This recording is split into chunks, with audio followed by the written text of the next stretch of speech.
run back and forth between the camps, you know, pushing each other, running between the two kite flyers. And which is just explained it in the different languages. When people start making a movie like that, it's not about money or anything. It's really about the commitment of trying to do the best film possible. And everybody is who respected the story so much and loved the story so much that they truly tried to do their best, try to create that world. And cut. It's all about passion, and we had a lot of, you know, joy making the film, even though it was so hard because we filmed, we were based out of Kashgar for our main portion of the film, which is in the western part of China, and no Western film has ever been shot there, and people were not very accustomed to film crews, and it was a real hard journey. Looks at him, and then he steps out.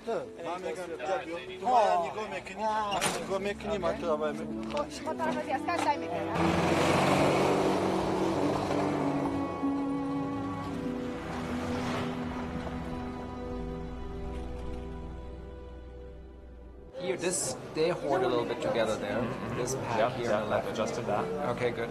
And then this. Mark's always working. He doesn't stop. So it was kind of a question of us getting lucky, and we happened to get him right after he finished another movie. But he was always aware of it. You know, partly because he had read the book and loved it, and partly because we were friends and he knew I wrote the script. Mark is a very special person and very special filmmaker. He has a very particular eye. And he has a very big heart.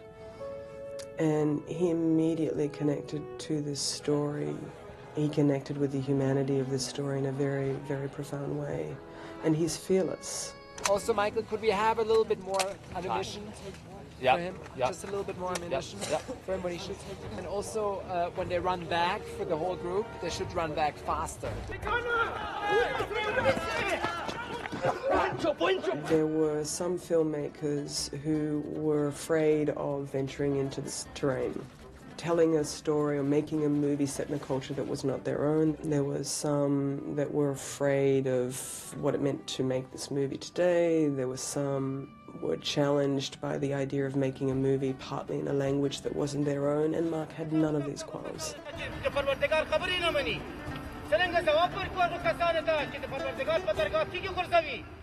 The sound guy will set you both up with headsets.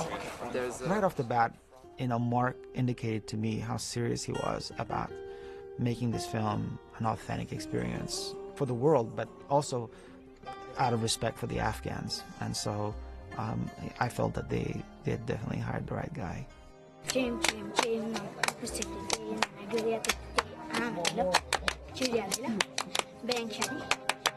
One of the very first questions that we had to address was that of language. And there was an enormous amount of debate about, is this an English language movie or is it a Farsi or Dari language movie, the indigenous language? And it was really, I have to say, Mark from the outset felt that authenticity was the most important thing.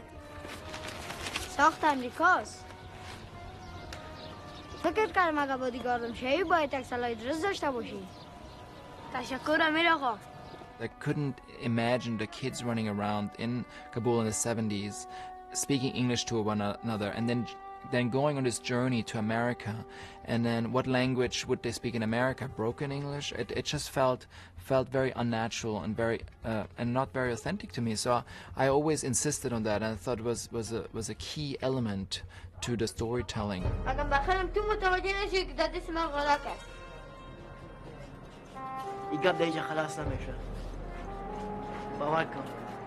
I had always thought that was the best way to do it, but I never thought it was possible. I really never believed it would happen. There was too much pressure because, you know, people thought that it would decrease the commerciality of the movie. But the only reason it happened is because Mark forced it to happen. Looking back now, I don't think there's another choice that we could have made, but it was actually a difficult choice to make, and I applaud Mark for his kind of steadfast insistence on it. And cut. And this is my director, Mark. Okay? That's the last name. Forster.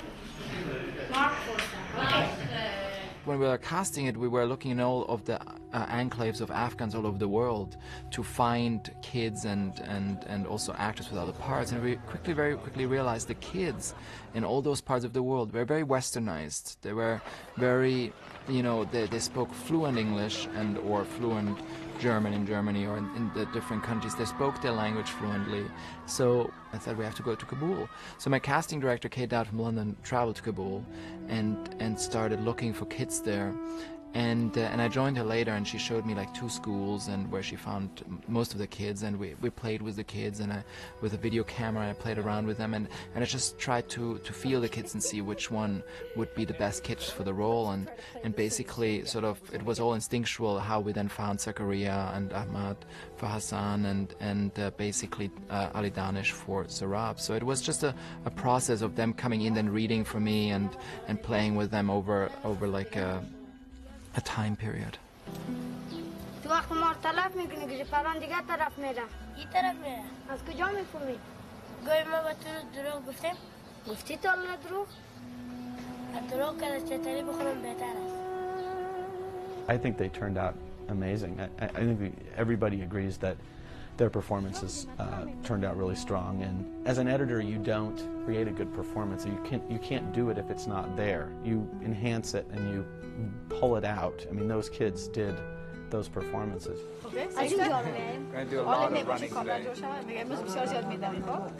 During filming, I had a translator, Ilham Hosseini, who was actually Khaled's cousin, and she translated pretty much everything for me for all the cast who couldn't speak English. So she was basically my Dari interpreter, and basically she really understood what I wanted.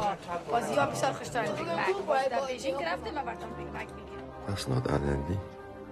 It's my story. I get to end it how I want. Khaled Abdallah is such a special actor. I saw United 93 and I thought, oh my God, this guy, he's not doing much and he has this incredible charisma and he's almost not speaking, and I think it's so hard to do a role without not using any words and just purely charismatic. Khaled. So Khaled came in to read, and he couldn't speak there. He's Egyptian, but I just believed, because he speaks Arabic, that he will be able to learn the language. And Khaled Hosseini, the author, was first very nervous about it, but then when he actually came to set and he spoke Dari with him, he was blown away that he actually was able to learn and capture the language within a month and a half in Kabul. I feel like I've always had a very intuitive relationship with Amir as a character and a very good sense of him. But also at the same time, the whole journey that I've had has been much like most people, I think, have with the book. I've had a journey of finding things out about Afghanistan and finding things out about Amir, or more particularly as well the world in which he grew up, in the journey that I had. There's something in his eyes that suggests that there's more going on than really what we're seeing on the surface.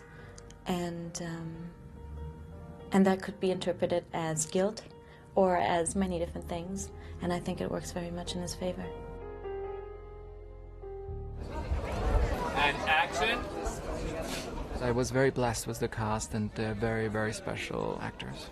I cast, I would say, 60 to 70% of the actors out of Kabul, and then the rest out of London, Los Angeles, and the rest of the world, and just try to look at different actors from different films from all over the globe, and that's sort of how the process was. He's great. He gives you freedom to do what you want, and then you do what you want, and then he comes to you and say, okay, we have that option now, can we make it this option, you know?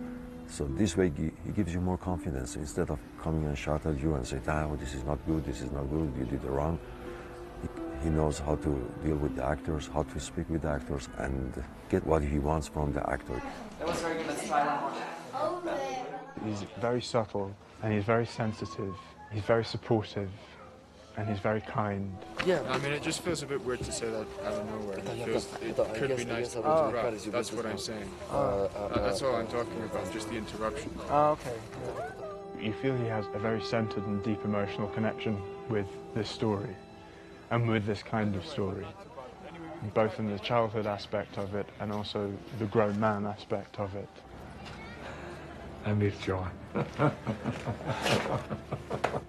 projects like this don't come along that often. We all know that. So it's truly a blessing to be a part of this. And it's been such a journey, you know. The reason I think people react to this book, although it's a story, the Middle Eastern story, but it's really a human story. And I think it just breaks all boundaries. You connect, you feel as a human being. It just takes you on a journey. Yeah, you're curious, you stare at him, you stare at the kid. You don't back up, you keep looking. I did a lot of research. I had Super 8mm film from the 70s, which I shared with a production designer, the costume designer, and the entire crew in general. I worked with most of them except the production designer I haven't worked with before. But I traveled to Peshawar, Pakistan, to get an idea how that looked like and how to get the details right and really understand each time period and communicate with your crew the best you can, so it really becomes one organic piece. But Carlos Conti, the production designer, had probably one of the biggest challenges because he literally came to Kashgar and he had to recreate that beauty from the 70s in Afghanistan, and then he had to basically swap it and go right into the opposite and recreate the deterioration from the Taliban regime. And it was very hard just dealing with the people who lived there and then really creating the look and the signage and all the details right. And it was just, I mean, very, very hard. And he had a great crew. There was Karen Murphy as an art director from Australia who was really crucial as well in the whole process that we were able to do all of this.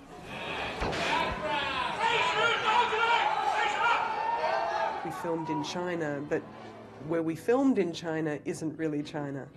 When you're in the Xinjiang province and you're in Kashgar, it doesn't feel like China. It's a Muslim culture. It's populated by the Uyghur minority, and their culture prevails. And the old town of Kashgar feels like a city, as we were told, city in Afghanistan that is now long forgotten. So it was a perfect place for filming. And in fact, many of the Afghans who again traveled through the Xinjiang Kashgar portion of our filming felt like they were home, and it was very surreal experiencing the movie through their eyes, because the cities that we shot in are strangely locked in time. One of the really gratifying things that we've heard just recently was that the movie was shown to the Afghan diplomats, including the ambassador, I think, to the United Nations, and several, officials, all of whom grew up in Kabul, all of whom lived there during the 70s, and they couldn't believe that Mark was Swiss. They thought it was so accurate. First of all, they couldn't believe that it wasn't shot in Kabul because it looked exactly the way they remembered it. Mark said, I wanted to feel like Lawrence of Arabia, starring people you've never heard of or seen before. I want it to be an epic story about people who are in the corner of our eye, and I want to turn the camera towards them and give them that scope. And that was pretty much all I needed to hear.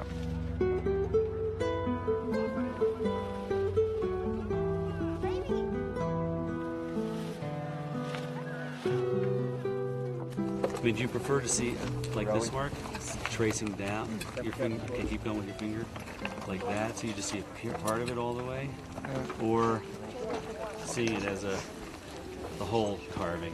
I think a part is nice. Roberto Schaefer, my DP, and I, we worked on all my movies together, and we, discussed the look of it and how we are intending to approach it, and ultimately, that is sort of an intimate epic, that you have this epic scale, but then at the same time the intimacy, how we light it, and the whole look of it. It was always very early on, always in discussions. I grew up in Afghanistan in the 70s, before the wars, before the atrocities that have happened in that country the last 30 years.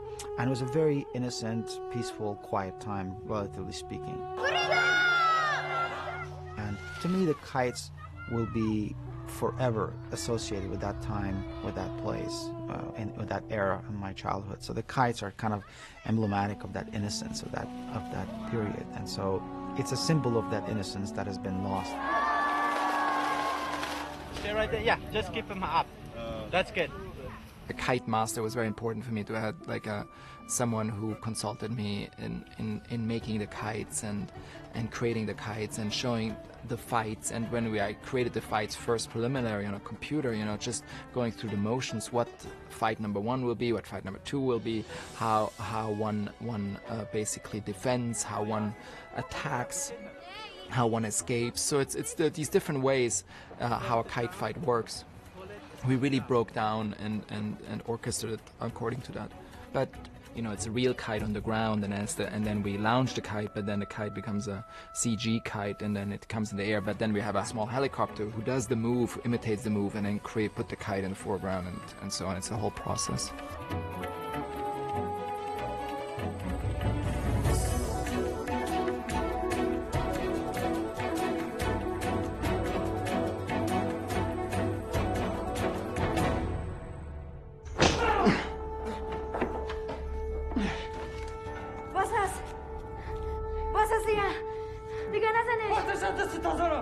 There's parts of it like a thriller. There are parts of it that are just classic coming-of-age story.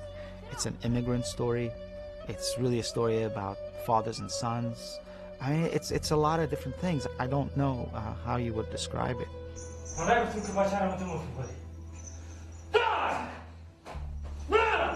You know, to be honest, I almost forgot about the thrills of jumping from an intimate scene to an action scene to a dramatic scene, because it was so overbearing, the project, and so much work that you just sort of, I was sort of in this one vision. I said, okay, this is the scene I need to do, that's how I'm going to do it, that's how I see it, and just do it. Action! Okay, down. I never really, you know, in that moment questioned myself, or even, I wouldn't say not enjoy it, but it was so much in so little time, and being under budgetary constraints because you're shooting in dark without stars, that it's a very intense kind of experience that I didn't have time to reflect. That's great. You okay after that? It takes some getting used to be there, standing in this place. We have dozens of people running around like crazy, trying to recreate a very internal and private thought of yours, which is what novel writing really is. It's the ultimate solitary endeavor, whereas filmmaking is, if nothing else, it's a collaboration. And I went with my father, who's very, very proud of the whole thing. You know, he was beaming with pride. Got to know Mark better, got to meet all the actors, and it was fun to be able to help out here and there and to kind of serve as the standby cultural advisor. So it was, I had a great time. And background!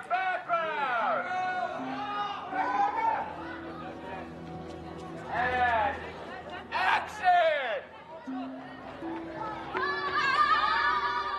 Certainly, the combination of the language and the variety of experience in front of the camera and the pressure of the book and the expectation of the book and the randomness of the locations and the way that impacted the shooting, I would say it was probably the most challenging movie that I've worked on with Mark. Probably his most challenging. All those elements just made for very chancy stuff that totally worked, but it was quite hard to carve it all out. The shooting was very hard. The post-production was tricky because of putting it all together and trying to find all the nuances. So the structure of the piece always changed a little bit in post while I was working with Matt, but not tremendously. We pretty much stuck to the structure in the script. It maybe here or there a little bit, but ultimately what it really is in post is you really see if they will fit together like a glove, if they go from scene to scene, if it works, and if it all becomes one melting sort of storyline. I think the thing that surprised him when he started watching my cut was how solid and confident and assured that material had come across. It just locked in, you know. And initially I was a little concerned that we were going to go with Dari, so I consulted some people about subtitles and at the same time about working in a foreign language. Stephen Marioni from Babbel was who I talked to. And he said, I think you'll find that when you get it and you start working with it, it's not a problem. You'll transcend the language. And I was like, okay. And I kept his number because I had a hard time imagining that. But it's true. Language barrier is the wrong word. It was not a barrier creatively.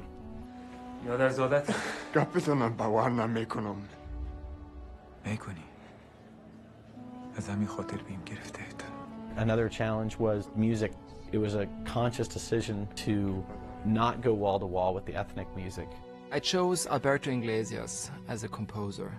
And apart from loving his scores, I thought Alberto Iglesias comes from Spain, he understands heat. So I thought, and I always had this feeling like of Afghanistan, you know, that you have to understand the heat, and like in Spain there's this heat, and I felt was always somehow drawn to that, and that was my first impulse when I was looking for a composer, to understand that component of heat and dryness.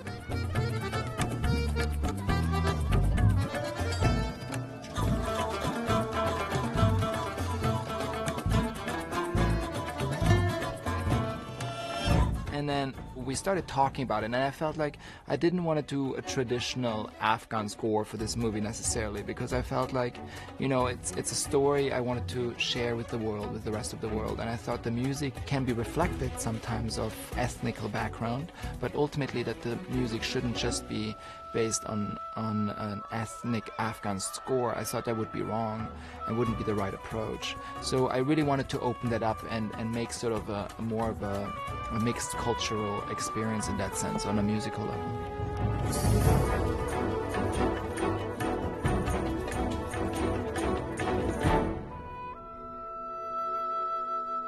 So you have a book written by an Afghan American, adapted by a New Yorker, directed by a Swissman, one of the producers is Australian, being shot in Beijing with the kids from Kabul, Baba from Iran, other actors from England and France. I mean, just incredibly international, all gathered together to shoot this movie set in Afghanistan. It was just kind of bizarre, but you know, and it worked. Cut!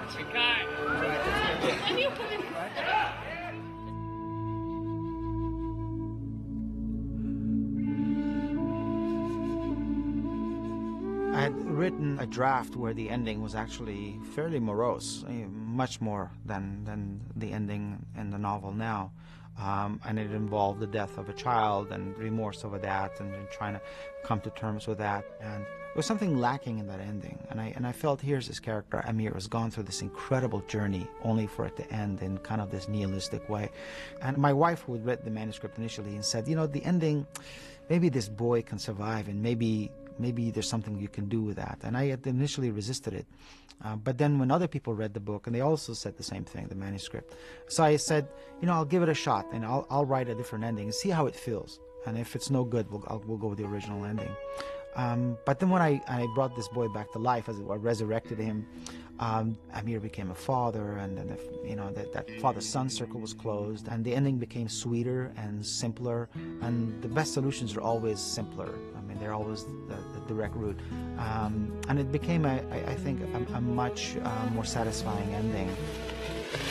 I think it's crucial that the book ends on a hopeful aspect. And I think it was very important for me, because I think ultimately I'm a very hopeful person, and I believe because of hope it is that we keep going, because one can look at this world and see everything around one can be so negative, and I try to see everything constantly positive.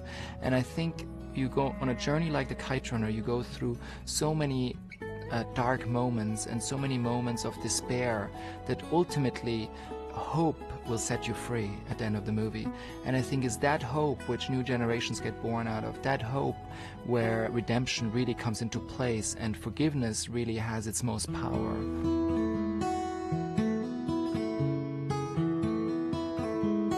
You alright? I have to tell you a story. کنون رزم و سهراب و رستم شنو دیگرها شنیدستی این هم شنو